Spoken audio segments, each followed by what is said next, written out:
چیزیں موجود ہیں، لیکن ہم آج بات کریں گے احرام پر، کیونکہ ہمارا ٹاپک ہے احرام. اس پہ کچھ کوشچن ریز کریں گے، کچھ لوگوں سے بھی بات کریں گے. اور جب احرام کی بات آتی ہے نا تو ایک شعر یاد آتا ہے کہ فضا میں لبیک کی صدائیں، ظفر شتا عرش گونجتی ہیں، ہر ایک قربان ہو رہا ہے، زبان پہ یہ کس کا نام آیا. کیا لینے آئے آج؟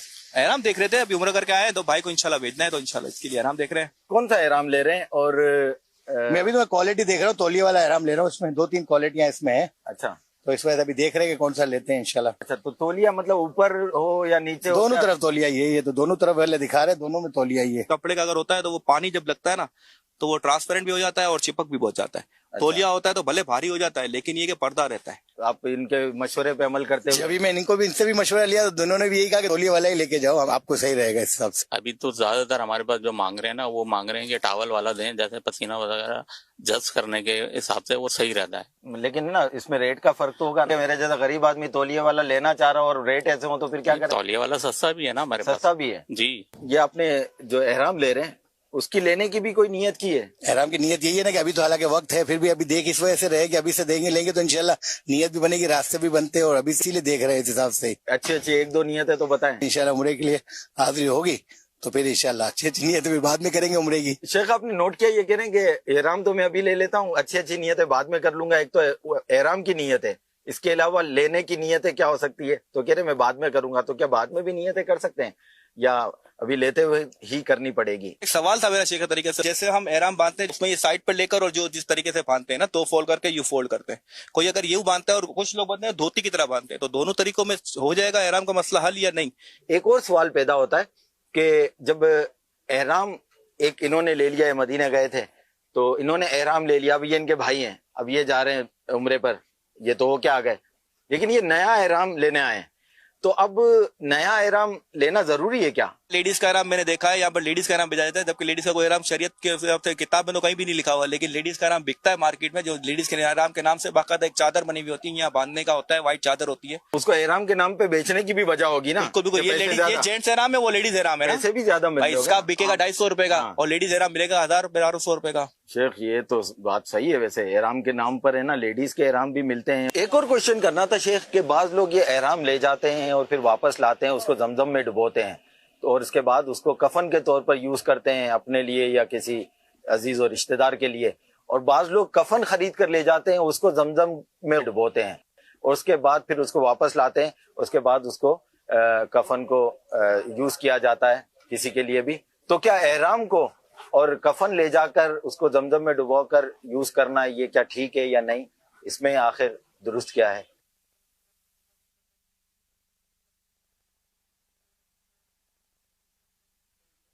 اللہ اللہ، اس میں تو خوب یاد حج، یاد عمرہ، یاد حرم، یاد مدینہ. اب اتنے اس میں سوالات تو بہت سارے بن گئے، اب یہ سارے یاد رکھنا یہ کام ہے کیا؟ تو کیا ہی اچھا ہو کہ جب، ہاں یہی میں بولنے والا تھا کہ سوالات پھر بتاتے جائیں لکھ کر. سبحان اللہ. احرام خریدتے وقت کیا نیت کریں؟ کیا خریدنے کے بعد نیت کر سکتے ہیں؟ احرام خریدتے وقت شاید نیت کے لیے کوئی تکلف کی ضرورت نہیں ہوتی. جو بھی احرام خریدنے جائے اس کو پتا ہے کہ یہ احرام کی چادریں جس کو مطلب طواف کے لیے یا عمرے کے لیے، حج کے لیے باندھا جاتا ہے، طواف کے لیے نہیں، حج و عمرے کے لیے باندھا جاتا ہے. تو یہ آٹومیٹک اس کی نیت یہاں موجود ہوتی ہے. جیسے سحری جو رات میں کی جاتی ہے، تو رات میں کھانے کی روٹین تو اس طرح ہوتی نہیں ہے. جو سحری کرتا ہے وہ انڈرسٹوڈ ہوتا ہے کہ یہ روزہ رکھے گا کل، تو یہ سحری خود نیت ہے. تو یہاں احرام کے لیے مطلب خریدنے گیا تو نیت سمجھ میں آتا ہے کہ نیت تو اس کی ہوتی ہے کہ میں یہ احرام لے رہا ہوں. اچھا، اب نیت نہ بھی کری تب بھی کوئی حرج نہیں ہے. یہ نماز روزے کی طرح تو ہے نہیں کہ اس میں نیت شرط ہے، یعنی خریدنے میں. اچھا، اب خریدنے میں جو کوئی چیز خریدے وہ الگ بات ہے کہ میں مطلب اس میں جھوٹ نہیں بولوں گا، ٹھگوں گا نہیں، نہ ٹھگاؤں گا بھی نہیں، اپنے آپ کو احتیاط کروں گا، بارگیننگ کروں گا. اچھا، بارگیننگ کرنے میں احرام میں تھوڑا احتیاط کرنی ہے. باقی بارگیننگ کرنا کہ اتنے لے لو اتنے دے دو، یہ جو ہوتا نا یہ سنت سے ثابت ہے. اچھا، اب حج کے لیے جو خریداریاں یا حج میں جو خریدا جاتا ہے اس میں مطلب بہتر ہی ہے کہ بارگیننگ نہ کرے، جو مانگا وہ دے دیا. اعلیٰ حضرت نے کچھ اس طرح فتح رضویہ شریف میں لکھا ہے. مزید دوسرا سوال یہ ہو گیا نا، ایک سوال کا جواب تو.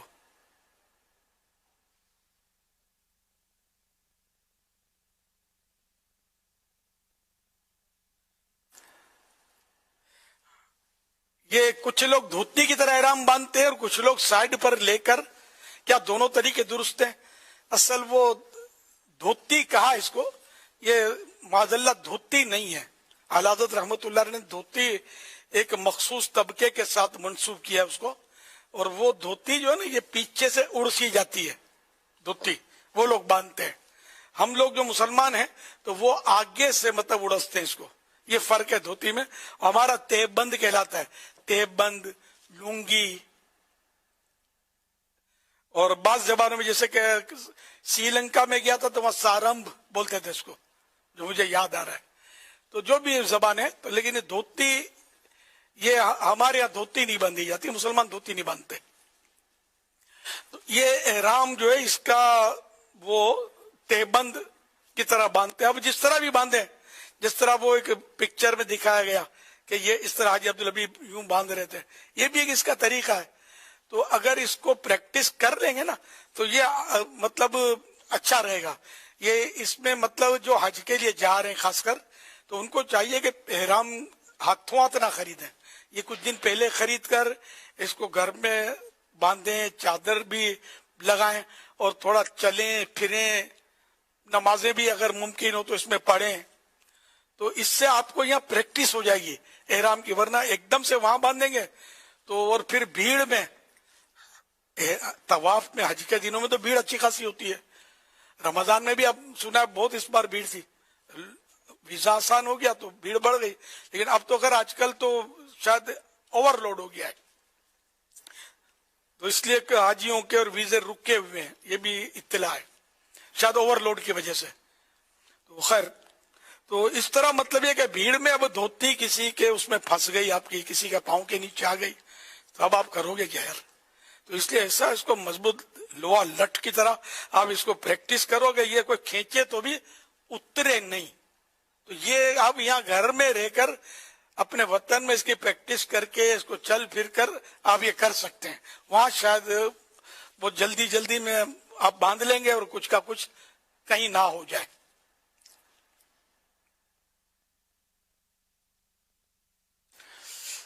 صلو علی الحبیب صلی اللہ علی محمد. نیا احرام لینا ضروری ہے؟ یہ سوال ہے. ایسا نہیں ہے،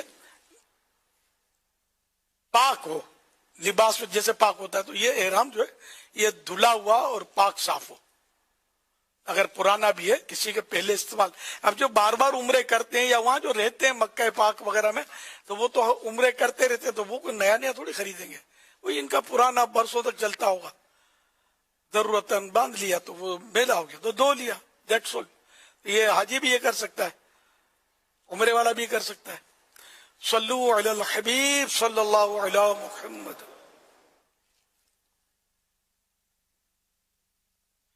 لیڈیز کا احرام وہ میں سن رہا تھا مجھے بھی کہ یہ دیکھو کمانے کے لیے کیسی ترکیب کر لی ہے، انٹرنیشنل ہے یہ، کہ وہ لیڈیز کو ایک مخصوص دوپٹہ دیتے ہیں اور یہ بیچاریاں سمجھتے ہیں کہ یہ ہمارا احرام ہے.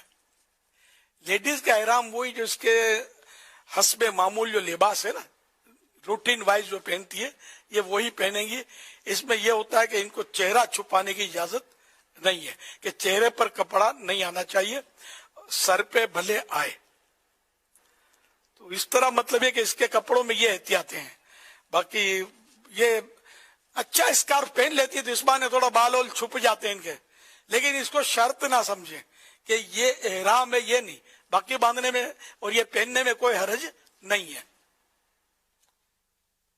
صلو علی الحبیب صلی اللہ علی محمد.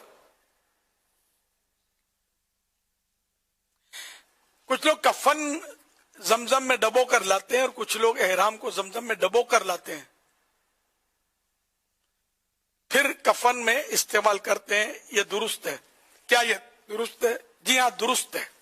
اچھا، اب جو یہ کفن کو زمزم میں نے وہاں دیکھے مکہ پاک میں لوگ جو کفن کے لیے کپڑے کو زمزم میں جو ڈبوتے تھے نا، وہ اللہ کے بندے بس سمجھ نہیں ہے کیا کرتے ہیں، یعنی اس کو مطلب پانی میں ڈالنا تو پھر نچوڑنا تو پھر سکھانا، اتنے مطلب زمزم شریف ضائع ہوتا میں نے دیکھا ہے۔ یہ سارا تو تک نہیں ہے کوئی، تو گناہ کا کام ہے اس طرح آب زمزم کو ضائع کرنا۔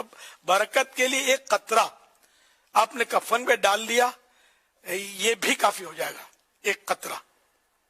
اپنے کولر میں آپ ایک قطرہ زمزم شریف کا ڈال دیں تو یہ سارا پانی جو ہے کولر میں، یہ سمجھو آپ کو زمزم کی برکتیں دے گا، یہ سب میں وہ سرایت کر جائے گی اس کی برکتیں۔ یہ الگ بات ہے کہ اس کو کھڑے ہو کر نہیں پئیں گے، اس کو پئیں گے بیٹھے بیٹھے، لیکن اس کی برکتیں اس میں موجود زمزم شریف کی۔ ہاں، اگر سادہ پانی کم ہے، آب زمزم زیادہ ہے، یہ زمزم شریف غالب ہے، یہ زیادہ ہے، تو اب وہ کھڑے کھڑے پینا ہے۔ اب یہ کہ کفن کے لیے احرام جو ہے یہ بھی استعمال ہو سکتا ہے آب زمزم میں ڈبو یا وغیرہ، لیکن آب زمزم میں ڈبونے کا طریقہ یہ نہیں ہے جو میں نے دیکھا ہے۔ اب پتہ نہیں کیا، میں نے چند بار اس پر بیان کیا ہے مدنی چینل پر، مجھے کبھی موقع ملا ہے تو اس کو یہ کہ آپ کفن پر یا آب زمزم شریف یہ کرنا ہے، برکت لینی ہے تو اس پہ چھڑک دیں۔ وہاں جا کر چھڑکنا یہ بھی ضروری نہیں ہے، یہاں بھی تو آب زمزم اویلیبل ہے، اگر ہے آپ کے پاس میسر جو حاجی سے مل جاتا ہے تو ٹھیک ہے، ورنہ وہاں لے گئے تو اس نیت سے لے جائیں کہ مکہ مدینے کی فضاؤں میں یہ کفن کا کپڑا گھوم لے گا، وہاں کی برکتیں، وہاں کی ہوائیں اس کو برکتیں دیں گی، اور پھر آب زمزم شریف کی بھی اس میں چھینٹ مارنے ہیں، یہ یوں نہیں چھوڑنا نہیں ہے، سمجھے؟ تو اس طرح آپ اس کی برکتیں حاصل کر سکتے ہیں۔ صلو علی الحبیب صلی اللہ علی محمد۔ الحمدللہ عالمی مدنی مرکز فیضان مدینہ میں اسلامی بھائی جمع ہو کر مدنی مذاکرے کی برکتیں حاصل کر رہے ہیں۔ شعبہ محبت بڑھاؤ کے بزرگ اسلامی بھائی بھی موجود ہیں۔ انٹرنیٹ کے ذریعے دنیا کے مختلف ممالک اور پاکستان کے مختلف شہروں میں اجتماعی طور پر جمع ہو کر مدنی مذاکرہ ان مقامات پر دیکھا اور سنا جا رہا ہے۔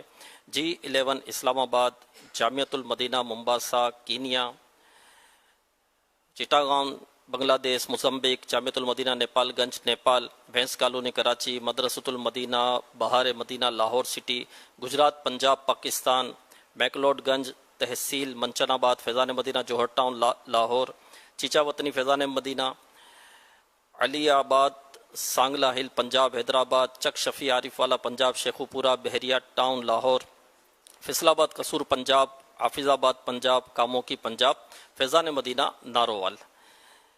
سرکار بغداد حضور غوث پاک رحمت اللہ علیہ فرماتے ہیں کہ میرا مرید چاہے کتنا ہی گناہ گار ہو، وہ اس وقت تک نہیں مرے گا جب تک توبہ نہ کر لے۔ الحمدللہ جہاں مدنی مذاکرے میں علم و حکمت کے ڈھیروں ڈھیر مدنی پھول ہمیں ملتے ہیں، وہیں امیر اہل سنت ہمیں اپنا مرید بھی بناتے ہیں، اور جو امیر اہل سنت سے مرید ہوتا ہے وہ غوث پاک کا مرید بن جاتا ہے۔ تو جو اسلامی بہنیں مدنی چینل یا سوشل میڈیا وغیرہ کے ذریعے دیکھ سن رہی ہیں، وہ بھی بیعت ہو سکتی ہیں۔ امیر اہل سنت مردانہ الفاظ فرمائیں تو آپ زنانہ الفاظ دہرائیں۔ اسلامی بہنوں کو شوہر والد کی اجازت کی ضرورت نہیں، ایک دن کے بچے کو بھی بے پیرا نہیں چھوڑنا چاہیے۔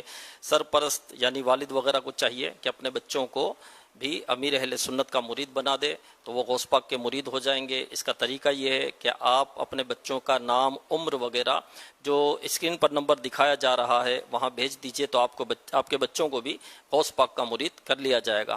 جو کسی اور پیر صاحب سے مرید ہیں وہ بھی بیعت برکت حاصل کر سکتے ہیں۔ امیر اہل سنت جب فرمائے کہ مرید ہوتا ہوں میں تو وہ کہیں کہ طالب ہوتا ہوں میں۔ تو امیر اہل سنت کی خدمت میں عرض ہے کہ جو اسلامی بھائی اور اسلامی بہنیں آپ سے مرید اور طالب ہونا چاہتے ہیں انہیں اپنا مرید اور طالب کر لیجیے۔ بسم اللہ الرحمن الرحیم، الصلاۃ والسلام علیک یا رسول اللہ وعلى آلك وأصحابك يا حبيب الله لا إله إلا الله محمد رسول الله صلی اللہ علیہ وآلہ وسلم. توبہ کرتا ہوں میں اپنے تمام پچھلے گناہوں سے اور آئندہ اللہ اور رسول کی نافرمانی نہیں کروں گا. مرید ہوتا ہوں میں آپ کا اور آپ کے ذریعے سرکار بغداد حضور غوث پاک شیخ عبد القادر جیلانی رحمت اللہ علیہ کا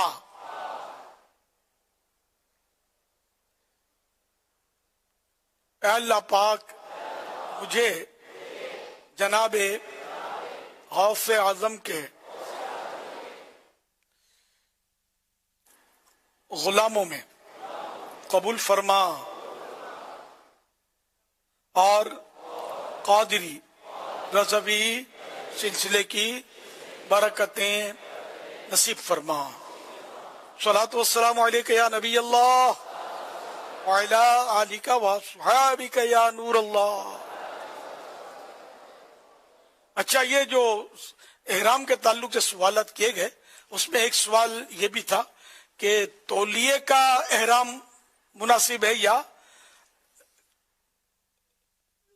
کپڑے کا. تو اس میں عرض یہ کہ تولیہ زیادہ مناسب لگتا ہے. پہلے کپڑے کے بھی میں نے استعمال کیے لیکن پھر تہبند تولیہ اوپر کا کپڑا یہ میں کرتا تھا اس طرح. تو اس میں تولیے میں فوائد ہیں. کپڑے کا تہبند جو ہے نا یہ ہوا چلتی رہتی ہے. وہاں مینا شریف میں جائیں گے، راستے میں چلیں گے پھریں گے، تو چونکہ باندھنے کا بھی ویسے اتنا تجربہ نہیں ہوتا نا، تو یہ بیچ میں سے اور سلاوا بھی نہیں ہوتا ہے تو کھلتا رہتا ہے. بے پردگی کا ایک تو امکان رہتا ہے یہ کپڑے میں. تولیے کا چانس قدرے کم ہو جاتا ہے، ہیوی ہوتا ہے نا. اچھا، پھر یہ کہ اس میں بھی اگر احتیاط نہیں کریں گے تو بے پردگی تو ہوگی. لیکن احتیاط تو کرنی ہے. یہ پہلے سے میں نے عرض کیا بھی کہ یہ سیکھ لینا چاہیے باندھنا اور چلنا پھرنا اس میں، تاکہ وہاں دشواریاں پیش نہ آئیں. اچھا، اسی طرح کپڑے میں پانی لگ گیا، وضو کریں گے پانی لگے گا تو وہ رانے وغیرہ اس میں پھر چمکیں گی، یہ امکان ہے کہ چپک جائے گا، تو بے پردگی. اچھا، پسینہ، گرمیاں، پسینے سے بھی وہ کپڑا چپکے گا تو وہ اس میں بدن چمکے گا اگر یہ اس کا تہبند ہے تو یوں مطلب اس میں ہے مسائل. تو بہتر وہی ہے کہ تولیہ ہو، اور سردی ہے تو تولیہ سے تھوڑا یوں سردی سے بھی بچت رہے گی. پر تولیہ تھوڑا یوں اچھی کوالٹی کا لیا جائے. مختلف کوالٹیز آتی ہیں اس میں، جیسے اس میں وہ جو ابھی جو کلپ آپ نے دیکھا سوال کا، تو اس میں بھی یہ بتایا کہ ہمارے پاس سستے والے بھی ہیں. اب وہ کہ مہنگا روے ایک بار، سستا روے بار بار والا حساب ہے. تو سستے والا جیسا بھی ہوگا تو اس نے، اور جب غریب کیا کرے تو اس نے بولے سستے. تو میں اس وقت وہ مطلب ہمارے جو سوال کرتے نا وہ بھی تھوڑا ہیں خوش طبعی کرنے والے. اب لاکھوں روپے خرچہ کر رہے حج پر اور احرام میں غریب بن گیا کہ غریب آدمی کو سستے والا احرام چاہیے. ظاہر ہے کہ جو عمرہ بھی کرتا تو عمرہ کا 150 روپے میں اب ہوتا ہے، اس کے لیے اچھا خاصا خرچہ کرتا ہے آدمی. تو پھر احرام بھی اچھا خرچہ کرے، احرام پر بھی بہترین احرام لے، بیلٹ بھی اچھا لے. بیلٹ میں بھی مطلب کوالٹیز آتی ہیں. اچھا، بیلٹ جو ہے نا یہ سب کو لینے کا سوچنا نہیں پڑتا. اس میں بیلٹ نائلون کا جو ہوتا ہے نا، نائلون کا جیب والا، یہ دی بیسٹ. ایک تو یہ مضبوط ہوتا ہے، اچھی طرح پیک بھی ہو جاتا ہے، اور جیب بھی ہے تو اس میں کچھ چیزیں بھی رکھنے میں کام آتا ہے، چھوٹی موٹی چیزیں رہ جاتی ہیں اس میں. اچھا، اگر آپ ریگزین کا لیں گے تو ریگزین کا تجربہ مجھے کہ یہ آگے چل کے مطلب وہ کیا وہ زخمی ہو جاتا ہے کبھی، تو پھر ٹوٹ پھوٹ کر یا وہ شہید ہو جاتا ہے ریگزین کا. تو اس لیے وہ نائلون مضبوط، یہ برسوں تک آپ کو کام دے سکتا ہے، سنبھال کے رکھیں تو۔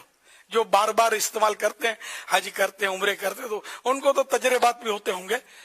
پہلی بار جو حج کرنے جاتے ہیں تو خوبصورت سا ہو سکتا ہے ریگزین کا پکڑ لیں، اور پھر ادھر ڈھونڈتے پھریں گے، یار مجھے پٹا چاہیے، میرا پٹا تو یوں ہو گیا۔ تو پہلے سے ہی نوٹ کر لیجئے۔ صلو علی الحبیب صلی اللہ علیہ محمد۔ مدنی مذاکرہ ماشاء اللہ ماشاء اللہ۔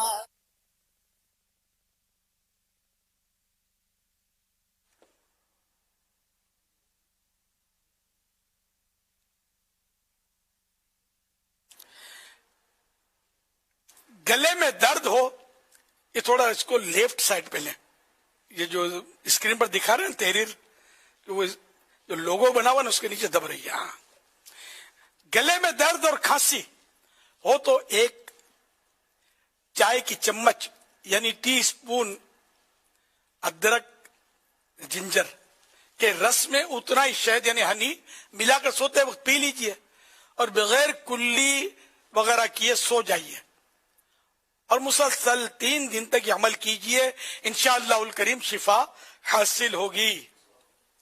مشورتاً عرض ہے کہ اگر 4 منقع ڈرائیڈ ریزنز یعنی بڑے خشک انگور بھی بیج نکال کر کھا لیں تو فائدہ بڑھ جائے گا انشاءاللہ الکریم۔ اس کے بیج کھانے میں یہ امکان ہوتا ہے کہ پیٹ میں مروڑ ڈالے، اس لیے بیج اس کے نکال کر کھایا جائے۔ اچھا، 10 سال سے لے کر 5 سال تک کے بچے کو یہ سب جو نسخہ بیان ہوا وہ آدھا دیا جائے۔ 5 سال کے بعد کے بچے کو چوتھائی یعنی 1/4، اور بہت چھوٹے بچے کو 8واں حصہ استعمال کروائیے۔ 3 دن میں فائدہ نہ ہو تو حسب ضرورت دن بڑھا دیجئے۔ یہ نسخہ ہر موسم میں استعمال کیا جا سکتا ہے۔ ہر علاج اپنے طبیب کے مشورے سے کیجئے۔ صلو علی الحبیب صلی اللہ علیہ وسلم۔ ابھی ہم نے یہ گھریلو علاج سنا، گلے میں درد اور کھانسی کا گھریلو علاج، یہ امیر علیہ سنت دامت برکاتہ العالیہ کے واٹس ایپ چینل اور فیس بک پیج، انسٹاگرام اکاؤنٹ پر اپلوڈ کر دیا گیا، وہاں سے بھی آپ حاصل کر سکتے ہیں۔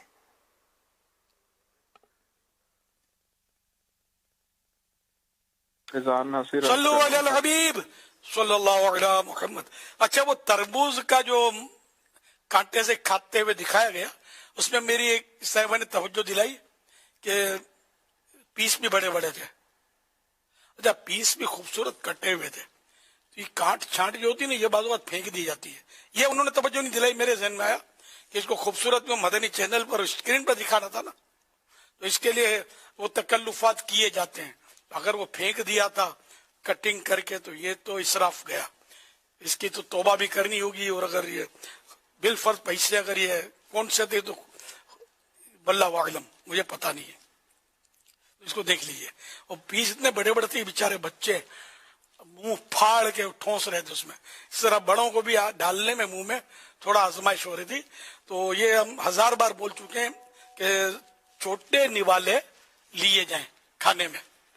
1000 ایک مبالغہ ہے، بار بتاتا ہی رہتا ہوں میں، کئی بار یہ مطلب کھانے کے جب آداب بیان کرتا ہوں تو یہ عرض کرتا ہوں چھوٹے نوالے، خصوصاً رمضان کریم میں یہ زیادہ اس کا بیان ہوتا ہے۔ اور لکھا ہوا بھی ہے آداب طعام میں بھی چھوٹے نوالے، کہ بڑا نوالا جو ہے نا یہ پورا چبایا نہیں جائے گا۔ اچھا، آپ بولو تربوز کو چبانا کیا، ٹک مارا اندر، بھائی ہر چیز کو جو بھی کھائی جاتی ہے نا، اس کو ہاضم لعاب کی ضرورت ہوتی ہے۔ ہاضم لعاب جو ہے نا، یہ زبان کے نیچے تھیلیاں اس کی، تھوک نکلتا ہے، تو یہ ہاضم ہوتا ہے، ہاضمے کے لیے کام آتا ہے۔ تو یہ جو بھی ہم غذا کھائیں گے نا، تو اس میں یہ ہاضم لعاب مکس ہوتا ہے، پھر یہ ہضم کرنے میں مدد کرتا ہے۔ بڑا نوالا ہوگا یا پھل فروٹ جو بھی بڑا پیس ہم کھا کر دھکا ماریں گے تو اس میں ہاضم لعاب مکس کیسے ہوگا یا بہت کم ہوگا، تو پھر آگے جا کر یہ بھی اندر